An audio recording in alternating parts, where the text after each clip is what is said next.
ఒకవైపు అప్పులు చేస్తూనే మరోవైపు ప్రజలపై విద్యుత్ ఛార్జీల భారం మోపడం ధర్మమేనా? 5 ఏళ్లు కరెంటు ఛార్జీలు పెంచమని హామీలిచ్చి అధికారంలోకి వచ్చిన 6 నెలల్లోనే 15,000 కోట్ల రూపాయల ప్రజలపై భారమా? ఇది ఎంతవరకు సమంజసం? చంద్రబాబు, బొత్స సత్యనారాయణ శాసనమండలి విపక్ష నేత. నేను ప్రజల తరపున అడుగుతున్నాను, ఓ ప్రతిపక్ష పార్టీగా మేము డిమాండ్ చేస్తున్నాం, ఈ డబ్బుని తక్షణమే స్లాబ్ ఛార్జీని మీరు ఉపసంహరించుకొని ప్రభుత్వమే వెసులుబాటు చేసి ఈ 15,485 కోట్ల రూపాయలని ప్రభుత్వం డిస్కాములకి వచ్చి చెల్లించి ప్రజలకు ఉపశమనం కలిగించాలి. ప్రజల మీద వచ్చి ఒత్తిడి తేగకూడదు, ప్రజల మీద వచ్చి దీని భారం పడకూడదు అని మా డిమాండ్. సమంజసంగా ఆలోచన చేయండి. మీరే చెప్పారు కదా ఎన్నికల ముందు, ఇదేదో ఎన్నికలైపోయిన 5 సంవత్సరాల 3 సంవత్సరాల తర్వాత మాట్లాడుతున్న మాటలు కాదు కదా. ఆయన ఎన్నికలైన 7 నెలలకే మాట్లాడుతున్న మాటలు కదా, 6 నెలల తర్వాత 7వ నెలలో మాట్లాడుతున్న మాటలు కదా ఇవి. దయచేసి ఆలోచన చేయండి. ఏ రకంగా ఉందంటే ఏది మాట్లాడినా ఏదో శ్రీరామనామం జపంలాగా ఏదో రామ రామ రామ అన్నట్టు జగన్మోహన్ రెడ్డి, లేకపోతే ఆవు గదలాగా ఆవు పాలు ఇచ్చిన పాలు వచ్చి తెల్లగా ఉండను, దాని నుంచి నెయ్యి వస్తుంది, వెన్న వస్తుంది, వెన్న వచ్చి మరగబెడితే నెయ్యి వస్తుంది. ఇదే కథ, ఇంకో కథ లేదు. గత 5 సంవత్సరాలు జరిగింది. మరి 5 సంవత్సరాలు జరిగిందని చెప్పి మబ్బు పెట్టే కదా మీరు అధికారంలోకి వచ్చారు. వాస్తవం చెప్పండి, అవునా కాదు చెప్పండి.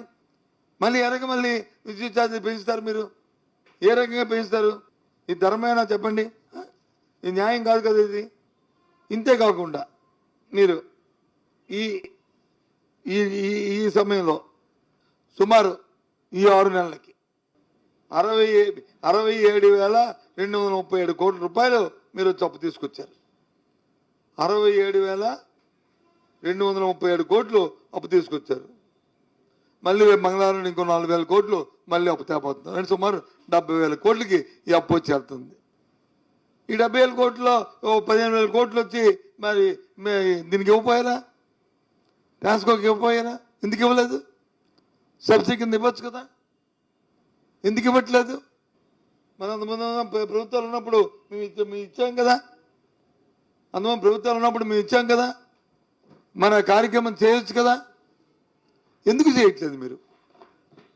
చేయకంట మళ్ళీ మీరు వచ్చి ఇవాళ తగుదమ్మని అంటూ ఈ నెలలో వచ్చి సుమారు ₹1.20 వరకు, మళ్ళీ మార్చి నెలలో వచ్చి ఇంకో 90 పైసల వరకు, అంటే ₹2 విద్యుత్ ఛార్జీ పెంచడం, 67,000 కోట్ల రూపాయలు అప్పు తెచ్చి, మన అప్పునేమైనా ప్రజలకు ఏమైనా ఇంతకుముందు వైసీపీ ప్రభుత్వంలాగా డైరెక్ట్ ట్రాన్స్ఫర్ ఏమైనా చేశారా?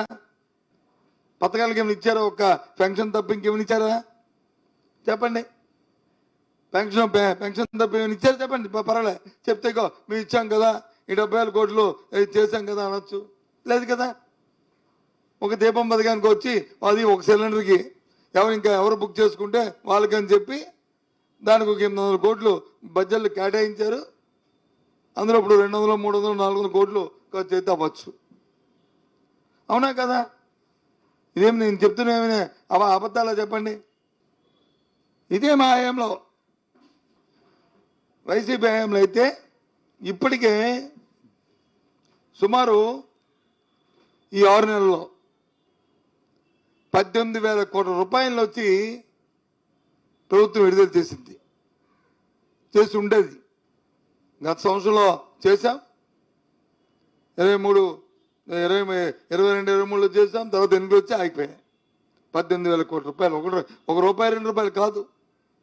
ఆ అక్క చెల్లి, ఆ అమ్మ, తల్లి, ఆ అవ్వ ఆ ఖాతాలో చేశాం. నేనేమి ఏదో అభూత్ కల్పనలో లేకపోతే వాస్తవ దూరమో నేను చెప్పట్లే.